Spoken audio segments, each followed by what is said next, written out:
I think as we advise employers about well-being in the workplace, one of the biggest things that I think we need to help convince them is that they need to have a philosophical shift. There's been a focus on physical health for so long that just that philosophical leap to that next place is what's really hardest for them.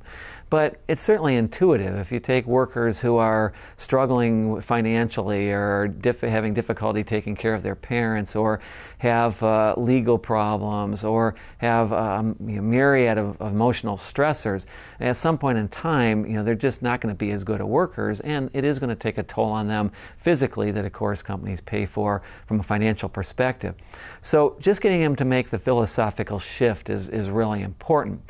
Some of that philosophical shift begins right from the very origin of their program and begins to ask, how can the company change the culture?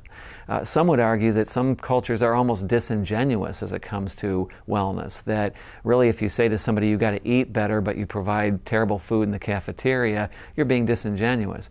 Or if you say you need to exercise more but you don't have a flex time policy, or you are having people work 12 hours a day, it's difficult for them to get exercise, so it feels disingenuous.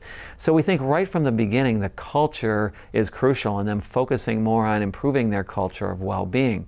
On top of that, certainly doing all the right things to now address a wider group of well-being opportunities.